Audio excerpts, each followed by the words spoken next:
Hello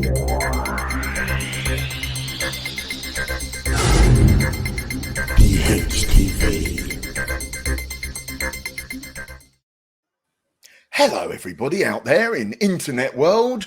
Welcome to the second show here on Disability Horizons TV. The first show we were joined by the wonderful Caroline and we talked about disability and sex, and it's also available still to be watched and caught up on. Now today's show is about pain. It's also live because the guy behind the tech that makes this all happen, Zec, just couldn't face editing another marathon waffle after the disability sex show. So we'll be talking about pain and disability in a minute. Well, firstly, I think I'm going to introduce my fellow members of DHTV. Let's introduce you to the brains and the magic behind the show first, the wonderful Zec Richardson. Hello, Zec. Evening, everybody. Hope you enjoy it. It's we're all a little bit, is it going to work? But I think it will. It's live TV, folks. It is. And we're also joined by Dan White. Now, we must tell you that Dan, up until less than 2 minutes ago, was running around trying to get his technology to work. So, and thanks to his wonderful wife, Amy, it's now kind of working. So over to you, Dan. Are you there? Can you come through? Yes, there he is. Only joking. Yes, absolutely live. Yeah, absolutely live from the office at home. But yes, thanks to Zec with the tech in an area. We're ready to go. This is fantastic. Thank you, Mick, for the humbling introduction. There was a moment where we were a bit worried because there was quite an interesting shot of Dan's arse as he was fighting to get stuff to work. We were like, please don't go live now. Right. Now, yeah, let us know what you think when you said my arse. Thank you. Oh, yes, if you haven't seen it, but he will show it if you ask him. Because one of the things to remember is this show isn't just about us. Yeah, we'll be fronting it, but it's about you. We're going to be able to use technology the way it should be used on proper telly, because you can interact with us, right? You can comment, so you can comment live and tell us what you're thinking, your experiences about chronic pain, but also we want to ask you about ideas for future shows. We want to say to you, would you like to come on and be one of our guests? And there's even sort of the idea that obviously there'll be other shows on DHTV and you could be doing your own show. If you can find yourself Zec the Tech, then you can start your own show and come on and rival us, because we're only on once a fortnight, so there's quite a lot of bandwidth yet to fill. Anyway, that's enough about what we can do. There's let's see, I've got to now read. Now I'm going to look away and read the screen because there's social media, DHTV at DHT, Disability HTV. Facebook is Disability Horizons TV, and YouTube, of course, hopefully is what you're watching on. Disability. See, now it's gone round again. Disability Horizons magazine. Anyway, I'm now going to start a timer because otherwise we'll just talk forever. So the timer is on. We now have 40 minutes to cover the issues and the subject of chronic pain. Now, chronic pain is something that I think most disabled people experience, because we're not just talking about physical pain, we're talking about psychological pain. And I think we both, all of us on the team here, have the experience of one and both, I feel. And I think that that's why we wanted to talk about it. I write a lot about it. I write a lot about coping mechanisms and structures. I also campaign a lot, especially after the NICE guidelines, the National Institute for Clinical Excellence guidelines, that came out that said, if you've got undiagnosed pain, you're getting no pain meds. Lovely. But we'll talk about that in a bit. Firstly, what I'm going to do is I'm going to throw over to Zec and say, could you tell us about your experience of pain? Christ, I sound like a real TV presenter there. Anyway, so Kelly. You worked for the BBC, you know. I did, you know, I did. Yeah, that's right, boy. Anyway, Zec, tell us about your experiences with pain. Well, for me, chronic pain has come about via, well, first of all, 96, I ended up in cardiac care, and we noticed that even 2 years later, I still had that pain, and I still get those chest pains today. So clearly something isn't right, but doctors haven't picked up on that. But that's another show altogether. And then I've had a lot of operations, 14 operations in my knees, resulting in 2 big surgeries. And I've got what they call central nerve wind-up. So I'm in pain even when I shouldn't be in pain. The pain switch is on, and I get all sorts of things, as Mick will understand, like I feel like I'm being stabbed in the legs, cut, to raining on my legs, to sometimes checking is there, are there insects crawling on my legs? And it's a whole wonderful world of just not knowing what the hell is going on. In fact, I've had to take oral morphine to get on here tonight because, of course, we're not in control of our pain. And surprise, surprise, looking at Mick and myself, you may not see it, and this is the same with a lot of people. Don't assume. If I'd been in this much pain that I'm in now when I was well, I'd have been up A&E going, help me, please help me, basically. And of course, Dan, you've got pain, but it's a very different type of pain, haven't you? So tell us about yours. Yeah, absolutely. More like a duality of pain, actually, because as a parent carer, as we know, the biggest pain in our life is the DWP and things like that when it comes to funding. That's another program. That is, we'll need an hour and a half for that. I know. But when it comes to funding services for parent carers, obviously like hoists and things like that, for the first few years of a kid's life, you're used to lifting and carrying and putting down and lifting and carrying as the kid gets older. Because in Emily's case, my daughter, she can't walk. It negates in chronic back pain, which is still there. Me and my wife still have it. But also there's the psychological pain of depression, which we also have to live with, which I live with, which probably many people live with, and you and yourselves guys live with. And that manifests itself in all sorts of weird ways, like even like with anxiety. The electrifying of anxiety is stomach cramps, there's the headaches. Mix that up with the back pain also that's caused through lifting and the limb stress and the knees and things like that. And I mean, I'm only 49 and I feel like 512. I feel about as old as Zec. That's how I look as old as Zec. Actually, no one looks as old as Zec. But that's not the oldest. Hey. Excuse me, but I would like to point out that Zec is younger than me. So I'm beautiful. I know. You two are the babies. I'm the granddad of this gang, and I'm proud of it. So I don't dye my hair. Leave me alone. Age is a sign of wisdom and intelligence, and wit. And of course, we all know that the longer the beard, the better the lover. So anyway, we will prove that wrong, Mick. We will prove that age is not wisdom. We're going back to the disability and sex show, so you need to watch that if you want to know all about it. But also, that one thing I like to add is the thing that very often I get pulled up about. So you can't talk about that; it's got nothing to do with you. But it is the pain that Emily deals with as a disabled person, because obviously, I would very much like her to speak for herself on this, but obviously she gets very shy and very anxious and doesn't want to discuss it. But she does suffer through a lot of chronic back pain with a scoliosis op that's just been done with her knees and her hips and her tendons as well. So I feel like we're a very multifaceted pain family. I mean, I've been told I'm such a pain anyway, but it just seems so much. Would it be mental? Well, you have a right to talk about that. Yeah, you have a right to talk about that, Dan, because I personally think that it's harder sometimes for those our loved ones, because they don't know what's going on. We go through this whole thing of when you're first in pain, like if you first break your leg, everyone's, oh, you were right, oh, you were right, and then you stop showing that, and people stop showing. But it's the vice versa, that stops. Yeah, and so they don't really know what's going on in their minds. They don't know how much pain we're in, that we're just laid there. Because, as I say, look at this beauty. You wouldn't believe that he's screaming inside. Looks like you're drunk a pint of Guinness. Yeah. You know what? It's funny you say that, Dan, because my experience. Hang on a minute. Obviously, the police are coming for me right now. That's what happens when you live in Camden. You see, you lot living in the sticks. DWP are after him. That's it. That's it. He can obviously work. He's on camera. No, he's taking his tag off.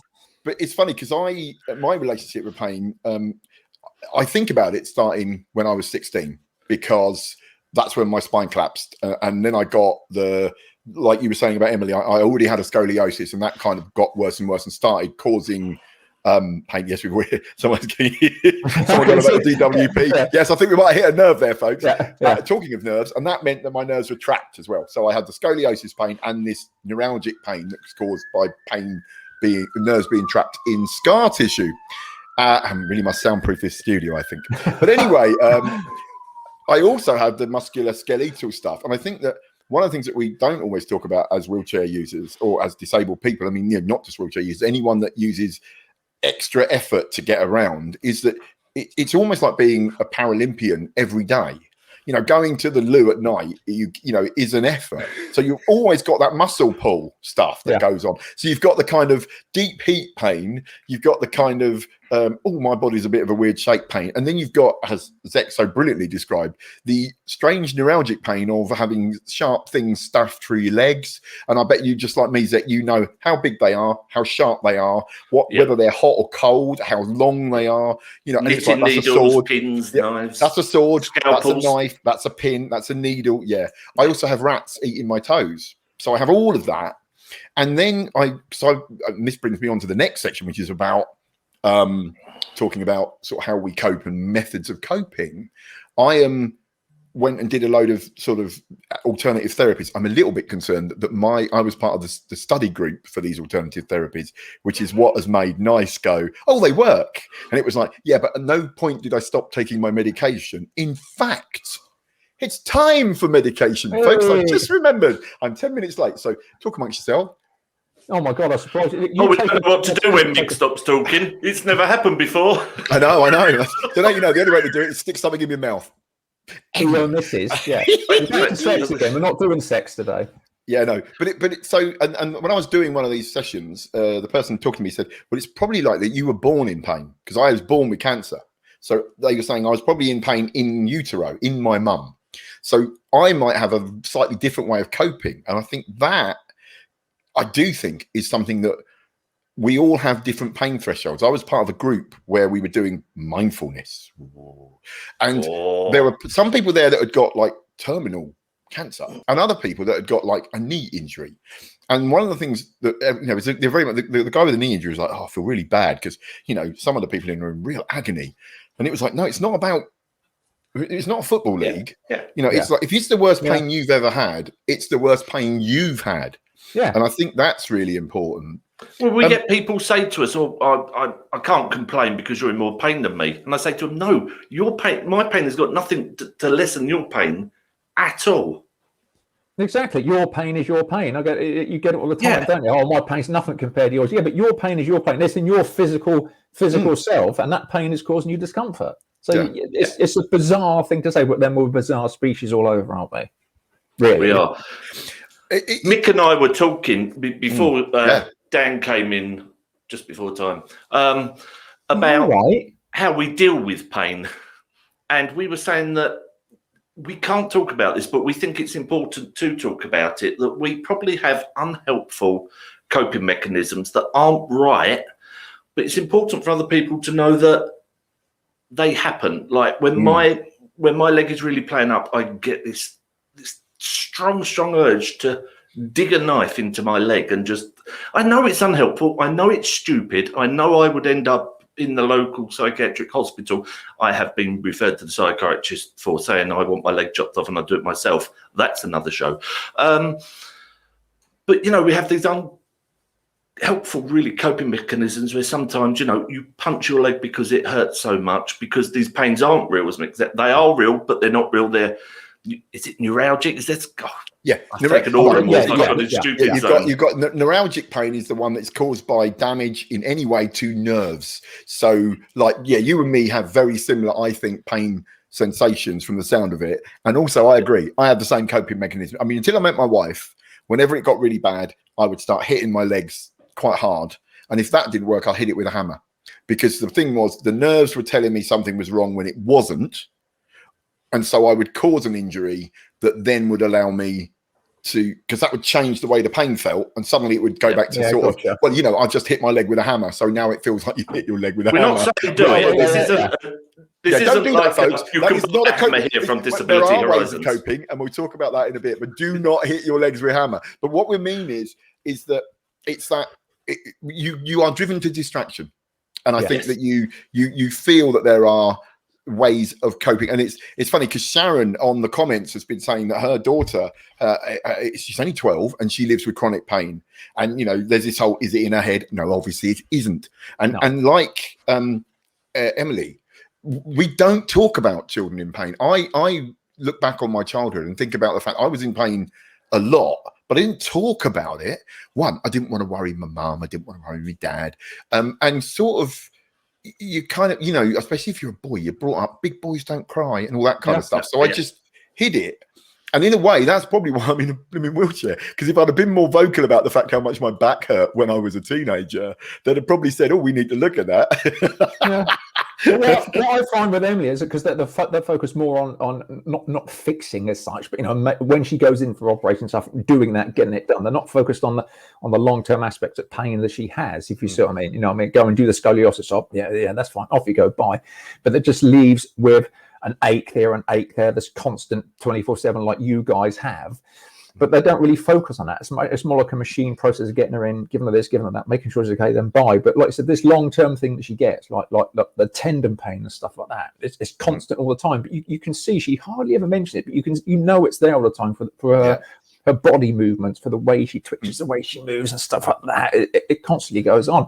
Whereas for myself, from the psychological point of view, with the depression, like I said, when it manifests itself as a headache and stuff like that, you're on about smack it. You feel like you really want to smack yourself with a hammer. Or when it manifests myself with a chronic headache, I just literally feel I want to smack my head so hard against the brick wall, or just literally tin can my head open and scoop my brain out and just kick it around because the pain is so intense. Back to DWP. Yes, but you're right again. It's what the pain, you cannot see it, but you know it's there, and it's how you equate and how you cope, how you juggle that pain. It's just intolerable.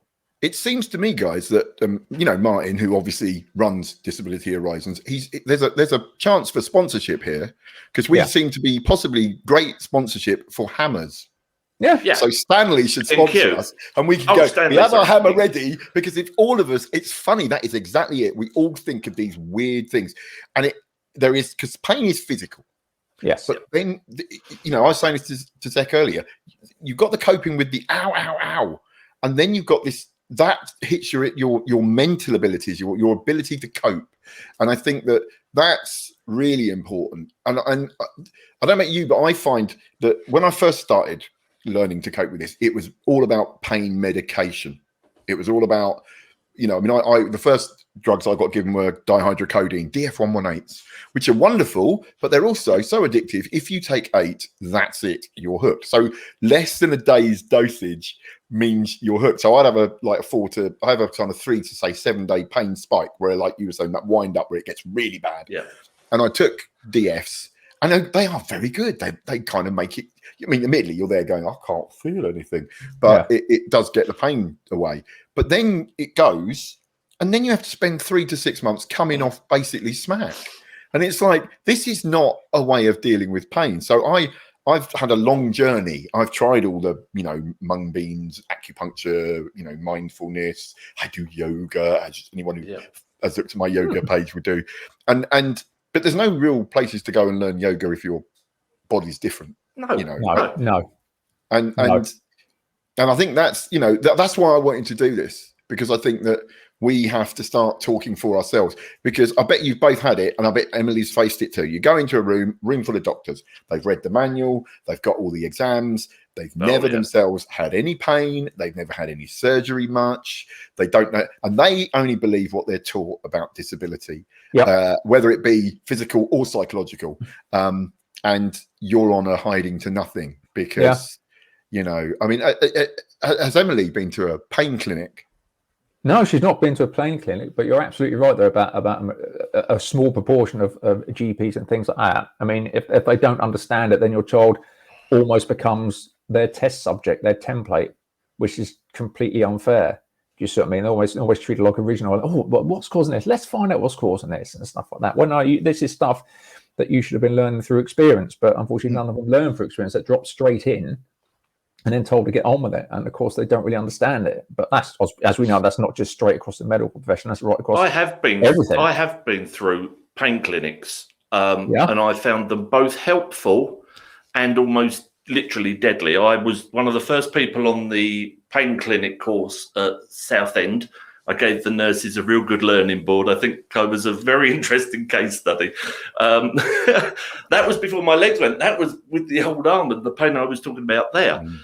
And it was meditation, and I fought it, because you're kind of like, I'm in pain. How dare you do this? And we can fight. But these coping mechanisms do work.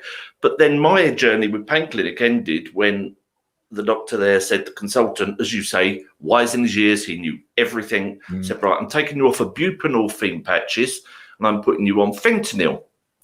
And 3 days later, I was in A&E struggling to breathe, because he had swapped me dose for dose for a drug that's twice as strong. Good God. So when I reported back to them, they said, we don't think you need to see us anymore. We can discharge you now. And so I was set free. But these coping mechanisms, I think it was probably a year after that pain clinic course that it all kind of clicked. And you do have this spiral where if you can keep yourself up mentally and upbeat, you're not going to spiral down, because our pain gets worse when we're mentally very, very low. Yeah. And it's these coping mechanisms work. Mick and I were talking earlier, saying, you know, the best pain method, like thing, is distraction. When you're watching TV, or me now here doing this, my pain kind of plops in the back of my mind. It's still there, but it's there. Yeah. And so when we go to bed at night and we turn the lights off, there's no sound, there's no sight, and our brain has got nothing else to focus on. Your pain shoots right up through the roof. It doesn't. We're just focused on it more. Yeah. And so that's why these things are so important, these distraction and meditation. If you can learn to meditate in bed and chill out and everything, then it does work. Meds have their place, but we need to help ourselves as well. Not to a point the doctors on nights are saying, well, you don't need them, you can help yourself. Yeah. It's a mixture. No, that's what worries me. That's the thing that really worries me, is the fact that we're starting to move towards this thing. Everyone, opioids are addictive. On every they're program. addictive. Like for us, they're not addictive because they are essential part of our treatment. Yes. Right. Yes. And yes, they may affect our bodies. They may cause us to live less long, but without them, without being funny, I know, and I know Zec's the same, and I probably know most people watching are the same, that take medication for pain. You wouldn't be here anyway because you top yourself. And I think that is the key. Is yes, I've done all the meditation, all that stuff, and some of it works. Mindfulness is amazing when you're doing it, but the problem is when you go to sleep, you can't do it. So therefore you go mindfulness, body scan, pain management, pain scales, measuring the, yes, I'm not as in much pain as I think I am. It's all lovely. I feel a bit tired. Oh, blimey. And suddenly it's like a truck. You've got to do it before it hits that high. You can't go, it's hit that high, deal with it. Mine doesn't really, mine is like a switch. So I've got all my other pain, that's fine. Then every now and again I'll get an overload, a spike, and it will be, I'll feel an aura, and then bang, and that's it. Rita 4 aura. days of just full on. Yeah. So, but I do think that while I agree it's about positive mental stuff as well, I think it's also, I mean, I've someone saying on here, where are we? Sharon takes CBD vapes. I've just discovered high strength CBD. And it's kind of a weird balance, because it gets rid of all the muscle pulls and the other background pain. And so for about 3 days, I was walking around going, this is really weird. I don't feel any pain. And then I started thinking, hang on a minute. And it meant that the other pain, the kind of stuff that's there as well, was like, hello, remember me? And suddenly I was in more pain. Oh, shit. So now what I've got to do is balance it. And I think that's it, isn't it? It's getting your own way of coping. The yoga works. I'll tell you something. When you're trying to get to sleep, right? I have discovered nighttime calms. Right, it sounds really stupid because I've been given really strong sleeping tablets that knock you out, but you don't feel like you slept. So you wake up still tired and in pain and groggy, right? But nighttime calms, I take 6, 4 hours, 4 hours guaranteed sleep. And when you haven't slept for 3 or 4 days, that it just, your brain goes, oh, hang on a minute, I can cope, because your mental health needs sleep. And I think and I think that, moving on to sort of mental healthy type stuff, I've experienced 2 proper breakdowns in my life. One when I was first paralyzed, and then another one when I had a car accident and my TV career went to shot because I had to up the amount of medication I was taking to a point where it became believed in the industry that I was now a smack addict. Oh, for goodness sake. And I had the surgery to fix it, but then I couldn't seem to get myself back into work. I couldn't get myself well enough to work, and I became properly depressed. And I found that pain was like nothing I'd ever felt. That the fact that, like, your body's fighting you, great. Yeah. When it's your mind, you can't even, you haven't got the ability to explain it, because part of being depressed and mentally ill is the fact that you don't have the skills anymore. So, I just sit on the sofa and just think all I want to do is not be here. And, that is something we never talk about, because, let's face it, society is just not geared for that. So Dan, now I know you experience mental health issues. What coping? How do you cope? How do you get through it? Because it's, I was lucky. Mine, when I got given sugar loads of drugs, and then broke that chain and came out. But, you know, I'm always in awe of anyone that lives with it day to day, just because, you know, you must be having a whole other set of coping mechanisms. So tell us, oh wise one. Oh, wise one. Yeah, well, I don't know about coping mechanisms, but I do remember my breakdown succinctly, just laying on the sofa for days, riddled with anxiety. It literally felt like I was on fire, like someone had stuck my finger in the mains and just left it there. And all my brain was telling me to do was just literally to go lie on a train track. Probably the best thing you can do. Yeah. You're completely and utterly worthless. The funny part of that was the first time I actually got my NHS mental health service appointment, and I went in there. I sat down, I took Amy with me, and the first thing they said to me was, have you ever thought about hurting your child? Straight to my face. First thing they said, step back straight away. So, yeah, but the coping mechanisms, I'm quite lucky in that respect, because physically I can get out and run. I can just run till I'm exhausted, till I collapse. And I release the chemicals in the brain to make me feel so much better. And I've got family around me, so I've got focus on looking after Emily as well, which is sort of a coping mechanism, because my problems just are so insignificant compared to when I need to be looking out for her, sort of thing. But yeah, coping mechanism is a really good thing. Unfortunately, I'm on strong medication, so when I do forget to take it, I get a lot of disassociation, which is, as probably really know, is really, really not a good thing to have. Feels like you're trying to morph yourself through another dimension, and you're leaving yourself behind at the same time. So coping mechanisms are good, but it's just when I have a bipolar moment, it's just the fact that it's probably the same as you guys when you're taking your max strength medication. It just robs you of any focus you have, of any ability to literally do anything. You know what I mean? Pain management is good, but where does it equate to the point where you cannot physically do anything at all?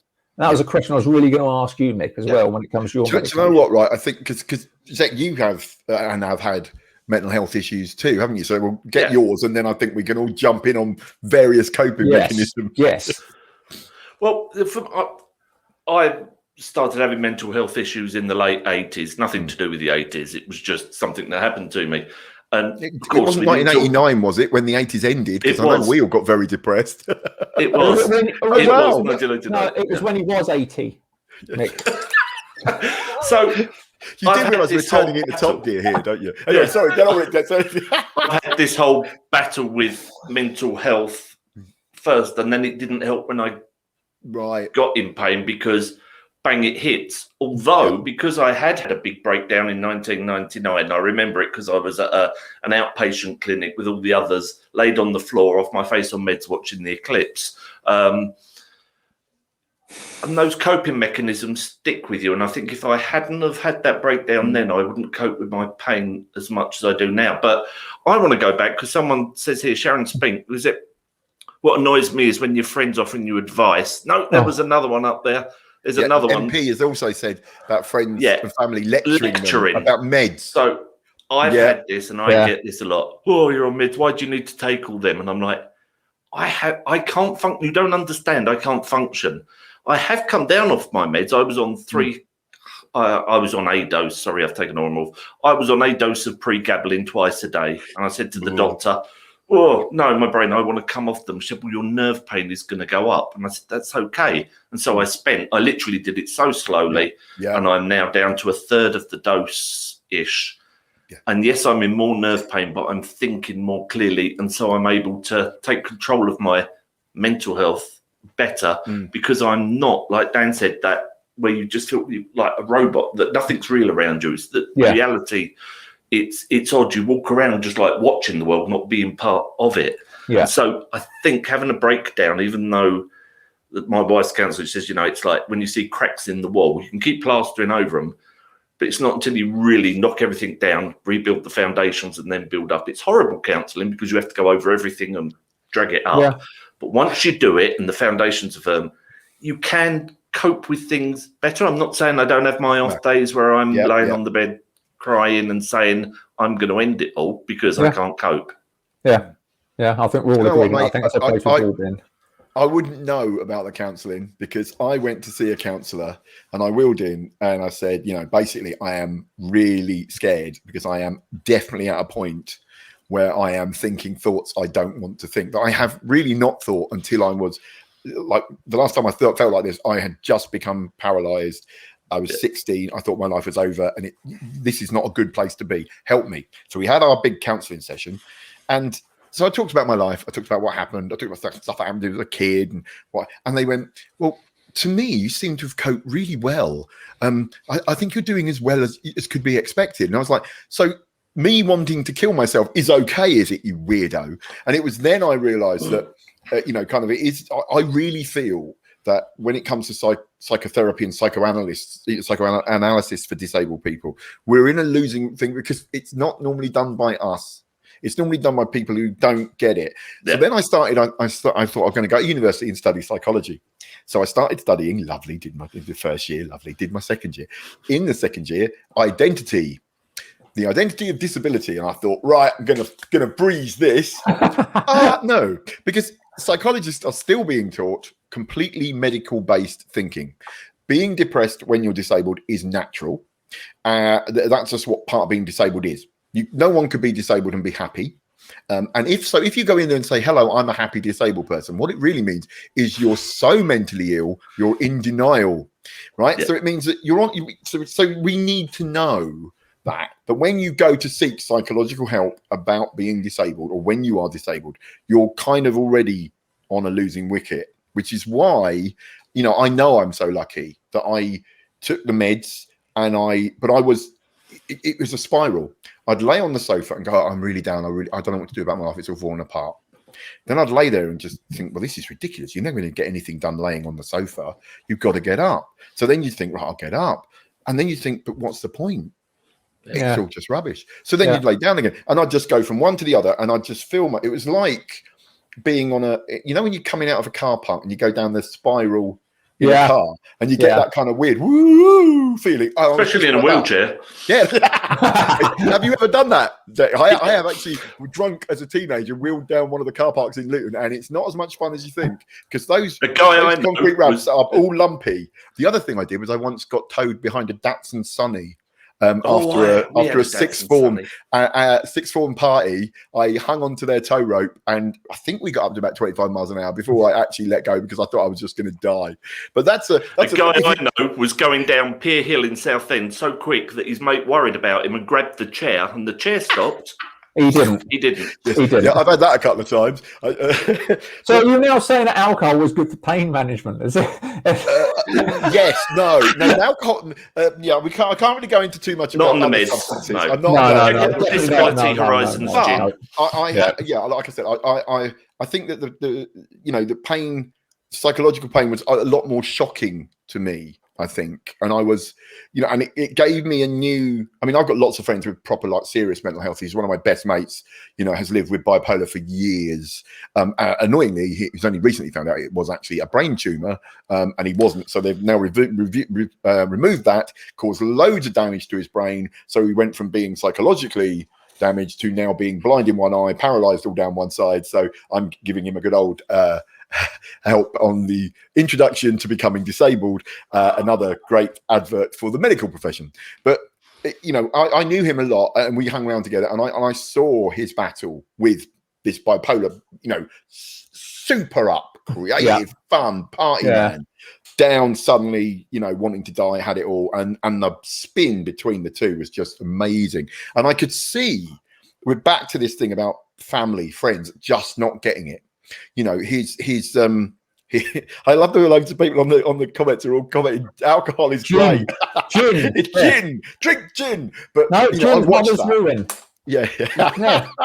So I tell you what, right? We're coming near to the end. I'm watching the clock and I can see. What are your top 3 tips for viewers coping with pain? And viewers, if you have any tips, please send us, as well as CBD on, obviously. But send them in and we'll read them out. So I'm going to go, Dan, what are your top 3 tips? Oh, well, it's quite a thing to say. My top 3 tips are creative, be creative as much as possible. Be busy. Unfortunately, from my point of view, it's just being busy as much as possible, being creative, doing this. My mind, obviously being a bipolar mind, it just hates it when I'm bored because I can feel that little itch. As I call my passenger, Dr. Dark is my passenger. I can feel his little itch, so I have to keep myself constantly busy. Like I said, I'm lucky in the respect that I can get out and go for a run. I can exercise. I can do that. And it's just, or just be creative with Emily. Just spend time with Emily, just doing ridiculously stupid, damn bloody stupid things.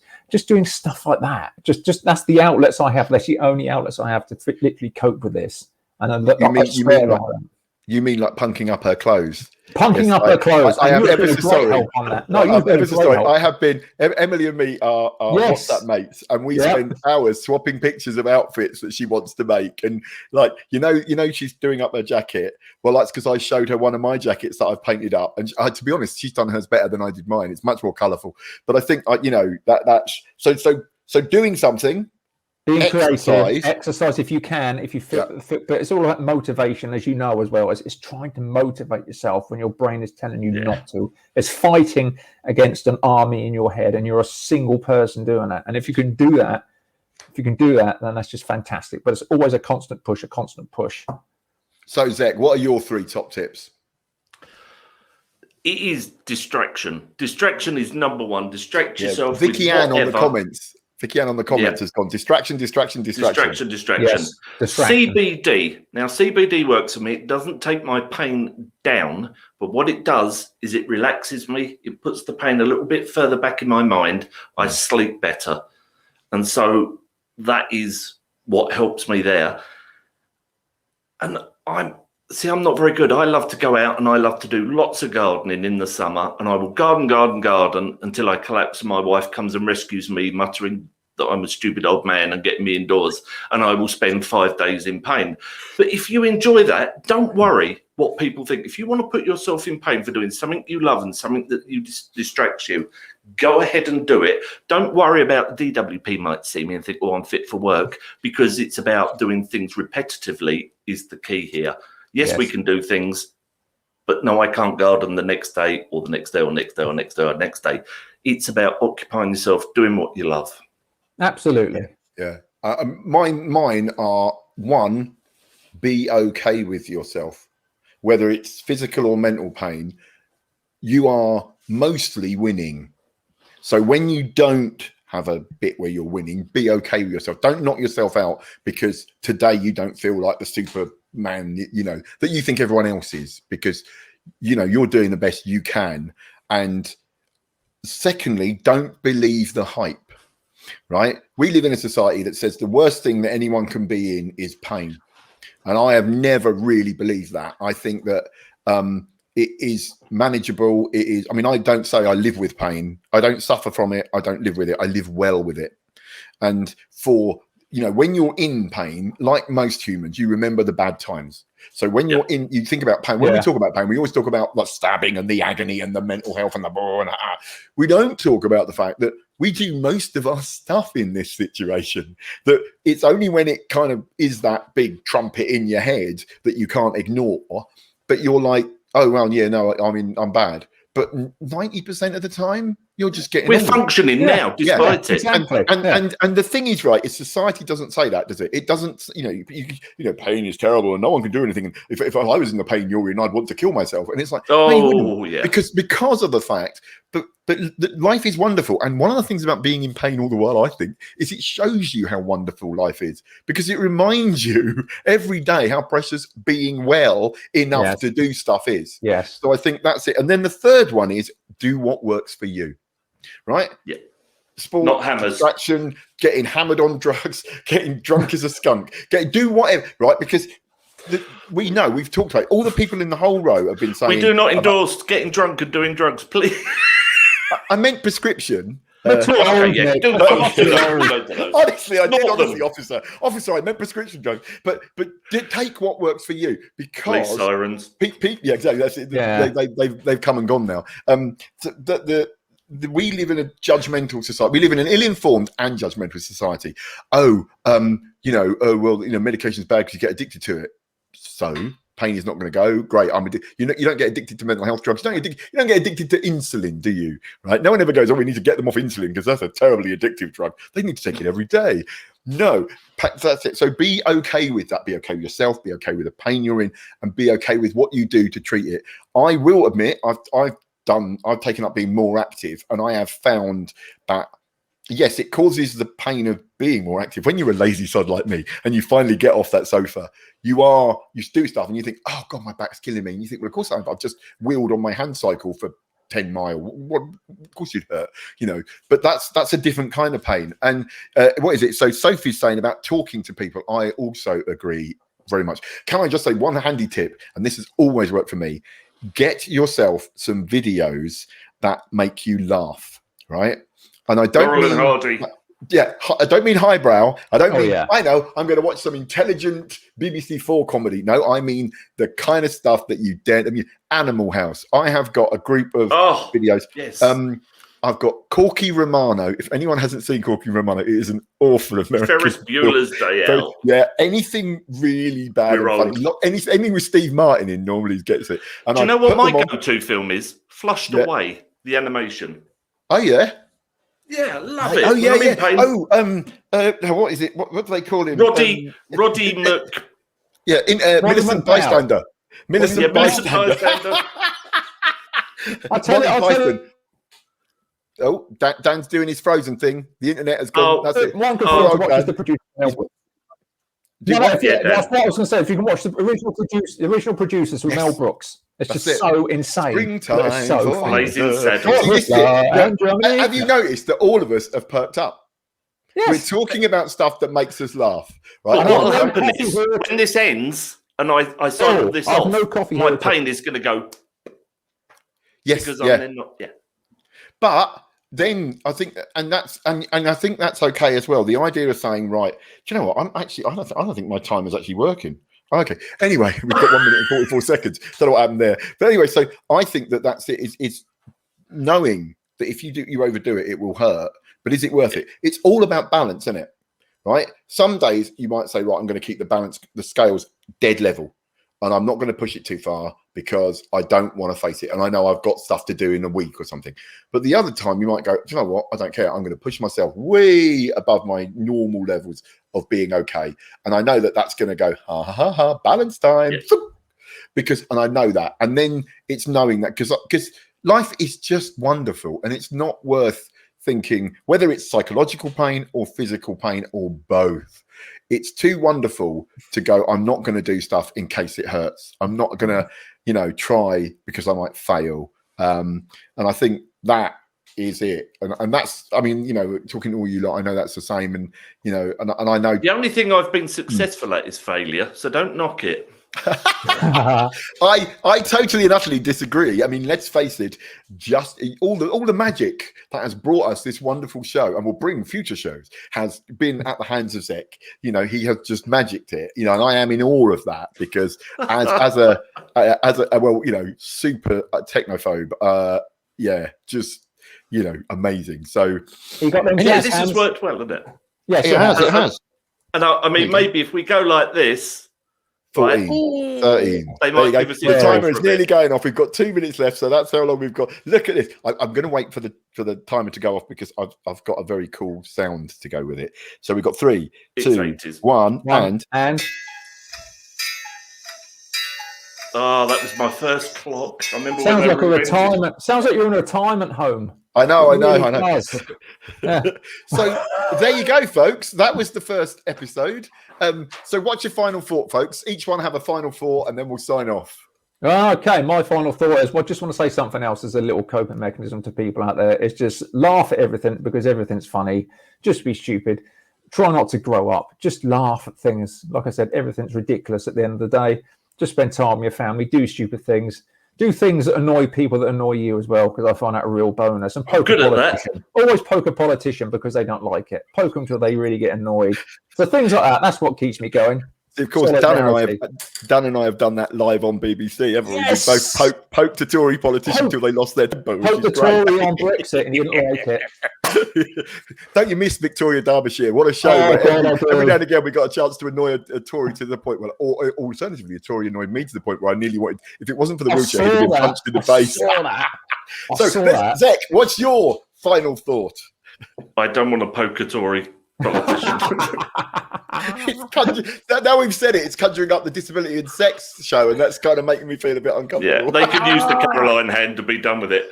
No, this has been, I've really enjoyed it. Our viewing numbers have been up and down. It's our first live show, as you say, and I think it is the way to go forward. And we would like to know what people think we want to know about topics. We need guests for the future, and we will be back to annoy you in a couple of weeks' time, won't we?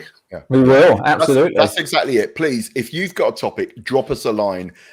Send it on Facebook, do it on YouTube, Twitter, DM us, anything, because that's what it is. Otherwise, it will just be us three waffling about stuff that we care about, and eventually we'll run out of stuff to talk about. So we want you, and we want you on this show. Yes. Right? So join in. And it might be you're talking about a medical condition, an illness, an impairment. It might be you're talking about something that's happening near you or something you're involved in. It might be something you love doing, sport, activities, music, drama. We don't care. We just want you on because this is really your show. And all this has been is an introduction to the level of waffle you'll have to be battling with. And you can do that at, here we go, dhorizonstv@gmail.com. So send We've that all got there access as well. to that. Yeah, Yes. we've all got access to it. Oh, good. Not another Gmail account that I've got access to. Yeah, I've got 6. Oh. Ah, dear. That is brilliant. So I think it's 1 minute over. We didn't do too bad. We actually kept almost the Sat time. on my.co.uk. Oh, yes. Don't forget, of course, satonmybutt.co.uk for reviews. Yeah. He is looking for any products to review. We just reviewed a vibrator. Yeah. And I know the vibrator he's reviewed because I've got one too, but we won't talk about that because luckily we're out of time. Hurrah! Yay! Thank you very much for watching. Thank you. Brilliant to Zec and Dan. You've been amazing. That was the first live episode of Disability Horizons TV. We were going to call this show Crip Chat, but then we realized that it might mean that we're the Crip Chat chaps, and there's no way we're going to be able to say that, so we didn't, and we don't know what to call it yet. So we also, if you've got an idea for what to call this item, that would be good too. And with that, we will say goodbye, you wonderful viewers. And now I'm going to go and collapse on the sofa because, without being funny, I had a bit of a heavy night last night, so I should have been more professional, but I wasn't. We're all in the same room. We're going to go and cuddle. When we're in the same room, oh boy, the night before is going to be fun. But we won't talk about that. We'll show you it live on air. We'll film it and edit it in. No, dear God, no, please. Oh, anyway, it's not let's end rather than do what I always do, which is kind of end with a kind of whimper. Yeah, let's end on a bang. Don't mention the floppy. Goodbye. Don't mention the floppy. No. All floppies are out. So with that, we love you. See you.